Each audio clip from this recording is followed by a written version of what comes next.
Hello once again, dear viewers. You're watching ERi-TV. Welcome to this special edition of Open Mic. I am at the Asmara Palace Hotel, and my guest for this evening is Professor Alena Douhan. She is the United Nations Special Rapporteur on the negative impacts of unilateral coercive measures on the enjoyment of human rights. She is a professor of international law and a recognized expert on sanctions, human rights, and international legal frameworks. Appointed by the UN Human Rights Council in 2020, Professor Douhan conducted country visits to several countries, including Iran, Cuba, Venezuela, Zimbabwe, among other states, produced thematic reports, and developed tools to assess how unilateral coercive measures affect humanitarian sectors and ordinary people. Professor, I am going to welcome you to our program once again. Welcome to Open Mic. Thank you very much. Okay, so I'm going to continue with my first question. For viewers who may not know you, could you briefly tell us who you are and what your role as a UN Special Rapporteur involves? Could you also share the difference between your role and the UN team, for example, here in the country? My name is Alena Douhan, and I'm the UN Special Rapporteur on the negative impact of unilateral coercive measures on human rights.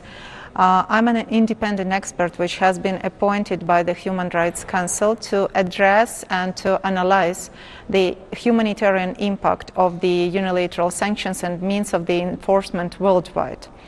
I'm not the UN staff. I'm not focusing on a specific country. I'm analyzing the factual ground and the legal ground. I try to qualify what activity constitutes unilateral coercive measures and what steps can be taken by states in order to mitigate the negative impact of such measures in any country around the world. Therefore, I keep on working back home as a university professor, but at the same time, I'm entitled to do quite a broad number of activity within the Human Rights Council. I'm preparing thematic reports to Human Rights Council and the UN General Assembly. I'm doing country visits. So far I did 7 of them. It was Qatar, Venezuela, Zimbabwe, Syria, Iran, China, and the last one was Cuba. I'm entitled to organize events like, for example, conferences. I'm entitled to draft documents as well as, for example, forward communications to the states if I believe that the activity of these states or the legislation drafted by the states might violate human rights as in the course of unilateral coercive measures or probable overcompliance. Professor, you are in Eritrea at the invitation of the government for a technical visit, not a formal country visit. Could you explain the difference between the two and what the purpose of a technical visit is? In accordance with the mandate, special rapporteurs are entitled to do different kinds of visits, and the most traditional one is a country visit. As I have mentioned, I did 7 of them. The purpose of country visits is usually to come to the country and to talk to both governmental and non-governmental stakeholders in order to understand from the perspective of my mandate how different categories of human rights, starting, for example, from the right to life, right to health, and up to the right to development, might be affected by unilateral coercive measures, means of enforcement of unilateral coercive measures, or overcompliance with such measures from the side of different actors. In that case, I'm usually meeting around like 8 stakeholders every day within the 2 weeks country visit, and as a result, I'm preparing a report. Such report is presented at the session of the Human Rights Council, and the country visits are based on the principles of impartiality, independence, verification, and non-reprisal. So therefore, the meetings are pretty equally balanced between the governmental and non-governmental stakeholders. Another type of visits which might take place is the one which I'm doing right now. It's so-called technical or academic or capacity building visit. This is a type of visit when I'm coming to speak more than to ask questions. My task here is to explain the different stakeholders about the functioning of special procedures, about the activity of my mandate, my activity within the 6 years as the mandate holder, as well as the functioning of the human rights system in general. At the end of the technical visit, no report is expected. That's as soon as I haven't done the assessment of the impact of unilateral coercive measures on human rights in Eritrea. But at the same time, I believe that the information I have shared with different stakeholders will help these stakeholders as well as the government of Eritrea to understand better the functioning of special procedures, functioning of the whole UN human rights system, and I also hope that it will assist to protect human rights despite the unilateral coercive measures imposed over Eritrea. Many people hear the word sanctions without fully understanding it. How are unilateral coercive measures different from sanctions agreed by the UN Security Council, and why does the difference matter in practice? That is a very interesting question, because in reality no one around the world can give you the exact definition what is sanctions as soon as the term has not been settled in any international treaty. That's why traditionally the term sanctions is used for any type of the means of pressure. I can only give an explanation from the perspective of international law. Under the Charter of the United Nations, the UN Security Council has a unique competence to decide about the use of enforcement measures when acting under Chapter 7 in the case of the breach of peace, threat to peace, or an act of aggression. And application of sanctions of the UN Security Council is legal under international law.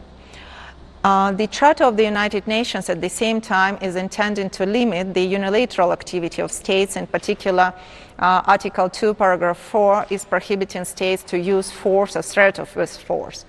Paragraph 7 of Article 2 is providing for the prohibition to intervene into domestic affairs of states, and intervention to domestic affairs of states is usually seen as a sort of application of economic, political, and any other means of unilateral pressure. Article 53 of the Charter, 52 of the UN Charter and 53 of the UN Charter is providing for the prohibition for regional organizations to take any enforcement measures without authorization of the UN Security Council. That's why no means of pressure taken without authorization of the UN Security Council, if they are not in accordance with international law, is permitted. At the same time, we need to take into account that states usually try to influence the policy and behavior of each other, and certain types of pressure are permissible under international law. In particular, states are entitled to take unfriendly but legal measures, so the measures which do not violate any single international obligation enforced between states. These measures are so-called retortions. As an example of retortions, for example, a state A might decide to withdraw from the international treaty with a state B, but it cannot be done today for today. It shall be done in accordance with the procedure set forth in the treaty. And the traditional procedure under international law is with given 12 months in advance warning about the willingness to withdraw from the treaty, but performing the treaty until the moment of the withdrawal. Or a state, for example, might decide to stop diplomatic relations with another state that is also unfriendly but legal. Another type of unilateral pressure permissible under international law is application of so-called countermeasures, when states are taken breaking international law in response to the previous breach of international law by another state. But such measures can only be taken by the directly infringed states or by a group of states in the situation when the violation reaches out the level of so-called erga omnes obligation, like in the cases when the act of genocide is committed. And it shall be directed against the perpetrator states, so the clear norm which has been violated shall be cited. Such measures shall encourage state to restart fulfillment of the international obligations, and they shall in no way violate fundamental human rights.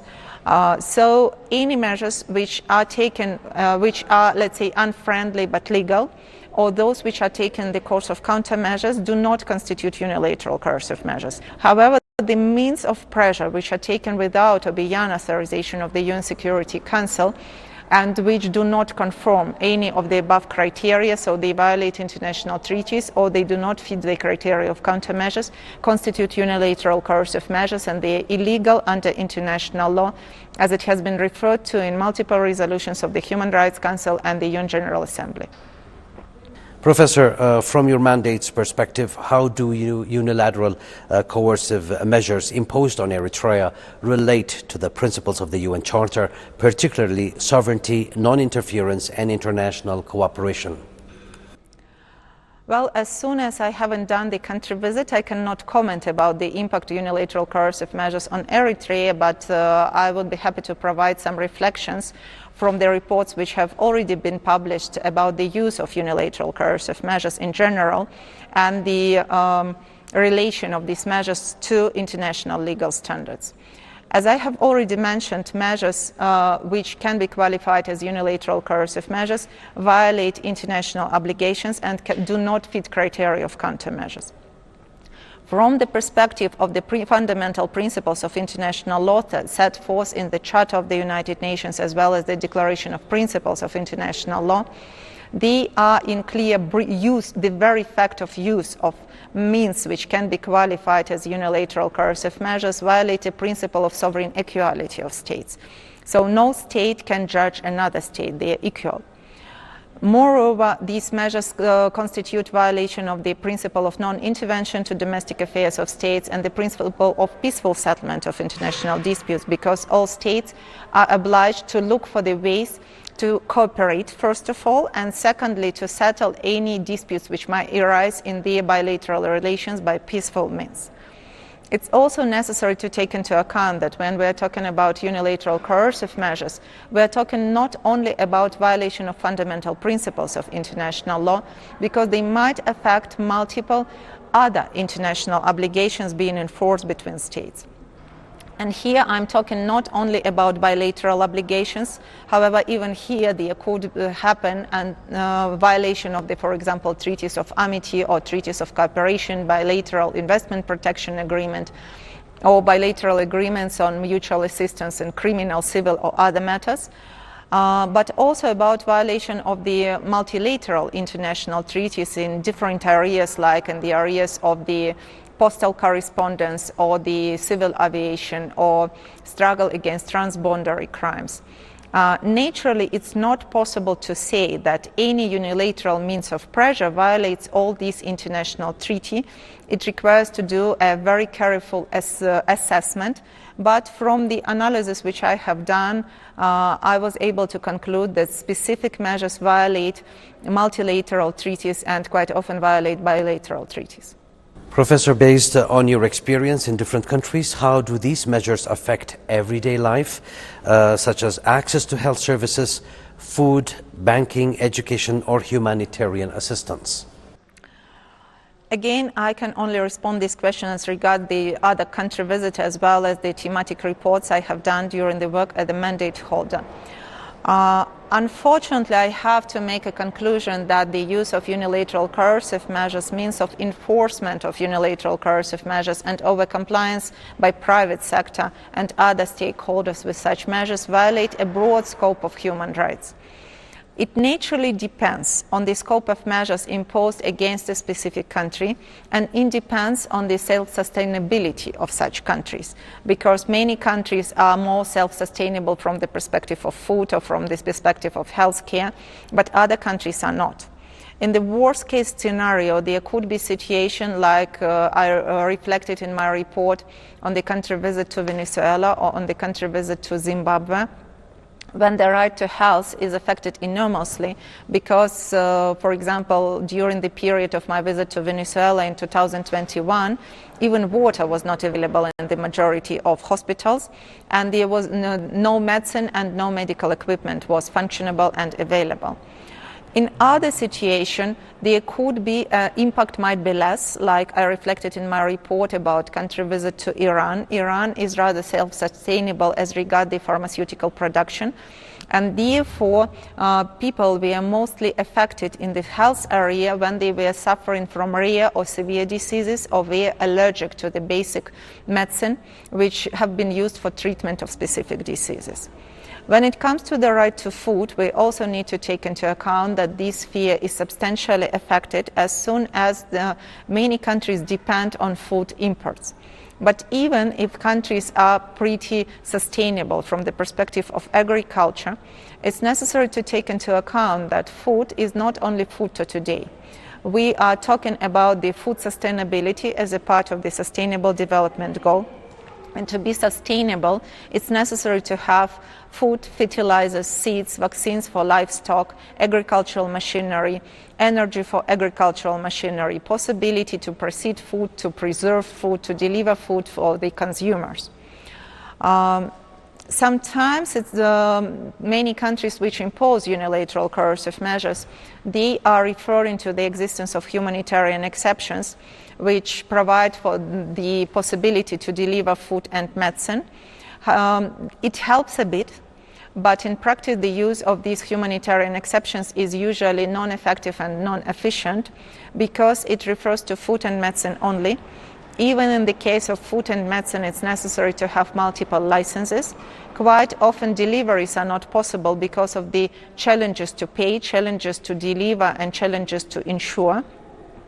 However, the proper access, for example, to health services or food services is not limited to food and medicine only.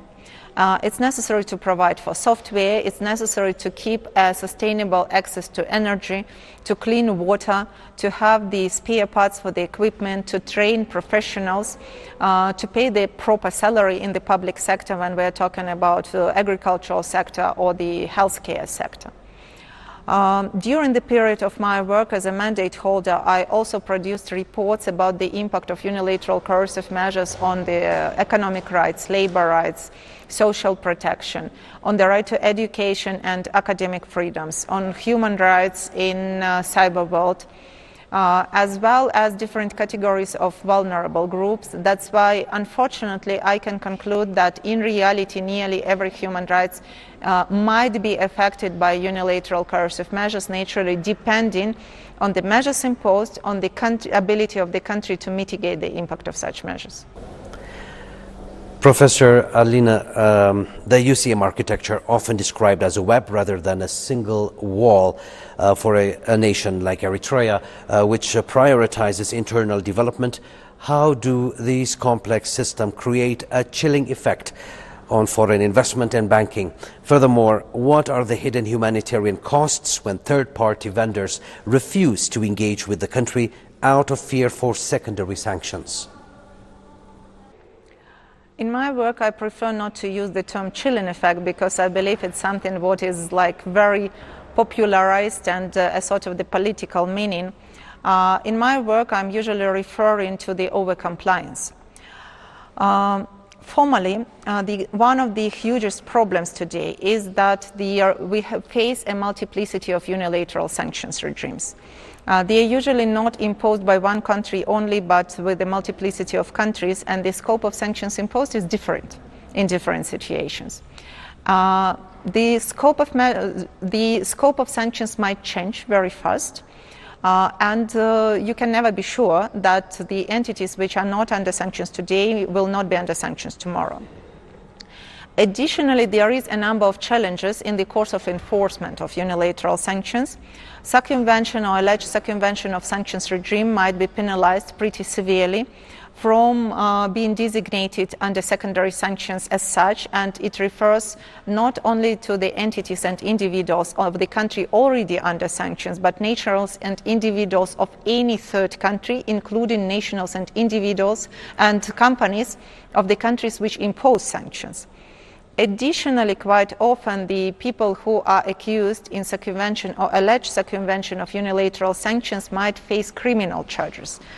In 2024, European Union has adopted a regulation on criminalization of sanctions circumvention and qualified criminalization of sanctions circumventions as serious crime, requesting member states to criminalize it with starting from 5 years imprisonment. And in that case, the legal professionals, as well as, for example, notaries or bank accountants, as professionals shall face the higher level of responsibility. In the United States, for example, circumvention or alleged circumvention of sanctions regime might end up in the 20 years imprisonment. Beside that, many companies and individuals are facing other challenges, starting from their reputational risks, informal pressure, possibility of fines, and fines might be very high. The highest one is nearly $9 billion, which has been imposed by the United States against Paribas Bank. Additionally, we face unclear nature on sanctions enforcement. Sanctions are formulated in such a way that they might be interpreted as narrowly or extremely broadly. And quite often, something what is called to be so-called targeted sanctions, a sanction against a single individual or a single company, might be interpreted as being affecting the whole sector of economy. Or when it comes to the sanctions imposed on higher state officials like president or the ministers, it will be interpreted as affecting the whole country or the specific sphere of functioning like the health sector or mining sector or any other sector. Taking into account these very high level of penalties, huge complications to get delisted or to win a case in the face of criminal charges or civil case, uncertainty with the access to justice, uncertainty of legal regulation, many companies prefer to overcomply. So they decide not to engage in any relations which might have any nexus with a country under sanctions. And naturally that ends up in blocking any cooperation in the financial area, in investment area, but also in the educational, professional, sport area, and so forth. Professor, you often speak about overcompliance. What does this mean, and how does it make the impact of these measures even harder on ordinary civilians? Could you share some examples you have seen in other contexts? When we are talking about overcompliance, we are talking, as I have just said, about measures which are not explicitly prescribed in the sanctions regulations. Overcompliance is a sort of the approximate word which is not liked by many people, because many people insist that we shouldn't even talk about compliance, as unilateral coercive measures are illegal. But compliance is something when the private actors or any other entities start to act beyond what has already been imposed within unilateral coercive measures regime. Sometimes it happens due to the uncertainty, because we can, as I have said, interpret the regulations in the narrow way or in the broad way. Sometimes it comes due to the fear. When, for example, a bank decides not to have anything to do with banks in the country under sanctions, because it's not sure whether the banking sector will be or will not be targeted in the future. In practice, the impact of overcompliance is very broad, and we'll give you a very simple example from the perspective of health. Formally, food and medicine is exempt from unilateral sanctions regime, and there are usually guidances on humanitarian assistance or the general licenses to deliver food and medicine. At the same time, I have faced cases when the monopolist producer of specific types of medicine, like, for example, the bandages for butterfly children or the specific types of insulin against the diabetes B type, or specific types of medicine for people suffering from severe forms of autism status, or for people with thalassemia, cannot be delivered because the monopolist producer is scared to get a payment from the country under sanctions, or it's not able to, it doesn't want to sell because of the possible reputational risk. In that case, the monopolist producer, although formally doesn't violate unilateral sanctions regime, prefers not to deal with the country under sanctions rather than to risk to lose any partners in other larger markets.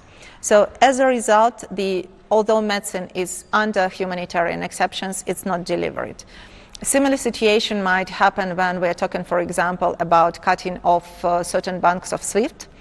In countries, there could be a situation when only 1 or 2 banks are under sanctions. However, the corresponding banks are disappearing. When I did my country visit to Zimbabwe, this situation, I addressed the issue of overcompliance a lot. And I have been reported, for example, that from 102 corresponding banks, only 2 left at the moment of my visit. So only 2 continued to work with the banks of Zimbabwe, and 101 banks decided to withdraw from cooperation with Zimbabwean banks, namely due to overcompliance. Professor Alena, your mandate has developed tools to monitor and assess the impact of unilateral coercive measures. Why is having solid evidence and data so important? Taken into account from what you have seen globally, how does building national capacity to document and monitor these facts help countries respond more effectively and strengthen their position internationally? When I was appointed as a mandate holder, no calculation of the humanitarian impact of unilateral coercive measures took place, and the discussion at different platforms was as a sort of the position of the sanctioning states saying no, there is no humanitarian impact of UCMs, and countries under sanctions were saying there is humanitarian impact of UCMs. And it was perceived as something being very politicized without any evidences to be discussed. That's why one of the approaches to the function of mandate, which have been decided by me, was that in order to discuss and to build up a dialogue, we need to know for sure what exactly we are talking about. And that's why I started to work trying to identify whether specific impacts are a result of unilateral coercive measures or not.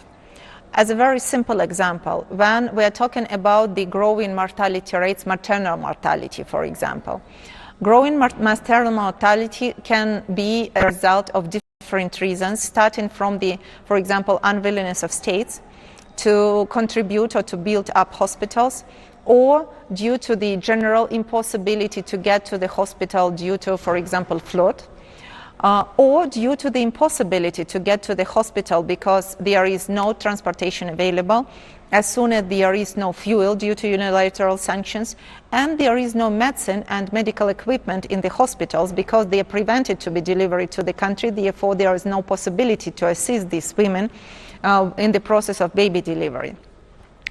And that's how I started to monitor the cases and trying to identify what were the reasons.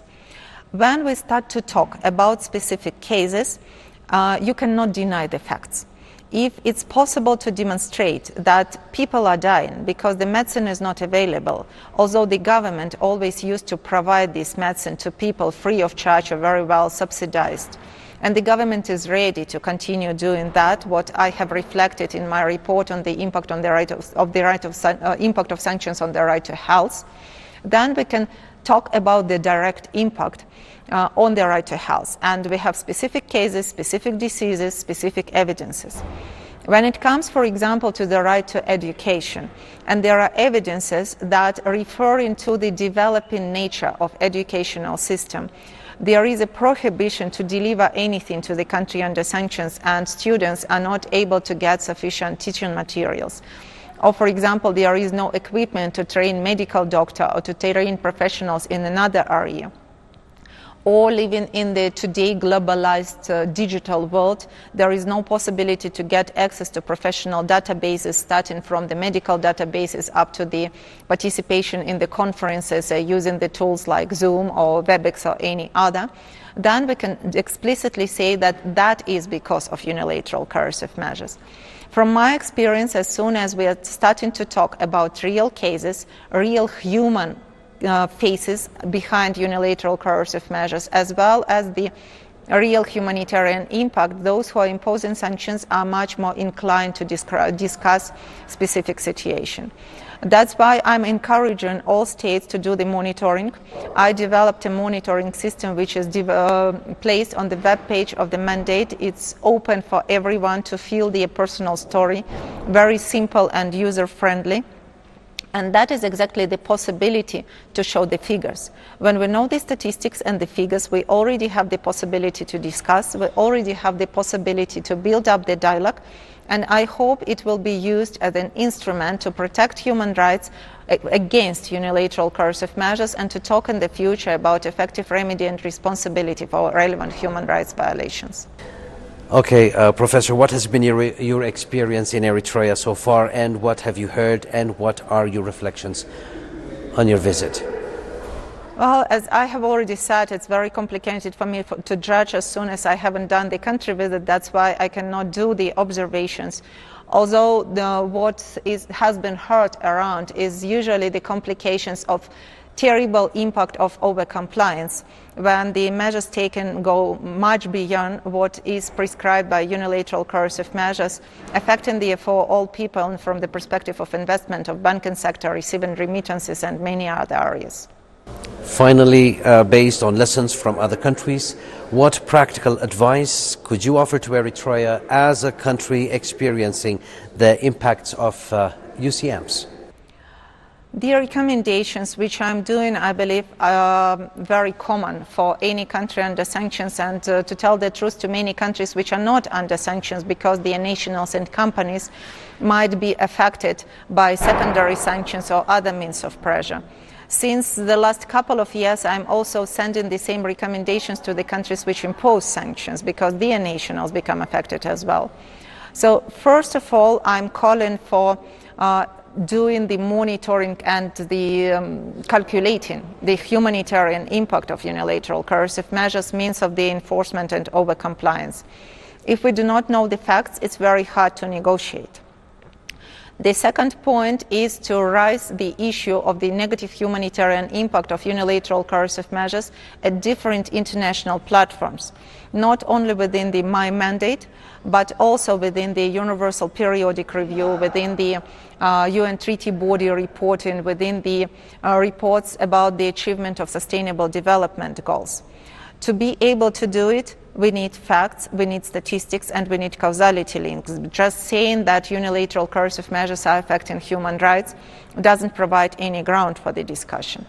Additionally, I'm encouraging states to raise this issue with the UN specialized agencies, because many of them have a mandate relevant to relevant human rights. And I'm talking, for example, about the Food and Agriculture Organization, which is working hard to achieve food sustainability. I'm talking about the World Health Organization, which is involved into the health care. I'm talking about UNESCO, UNICEF, as far as we are talking about the education development, International Labour Organization, because we need to ensure the labor rights and economic rights, as well as social security in the countries. I believe that as soon as these discussions starts to be taken not only at the level of one mandate only and one mandate at one person only, but at the different platforms, it will be easy to do the monitoring, easy to discuss, and I hope it will pave a good way to reduce and then to leave unilateral coercive measures.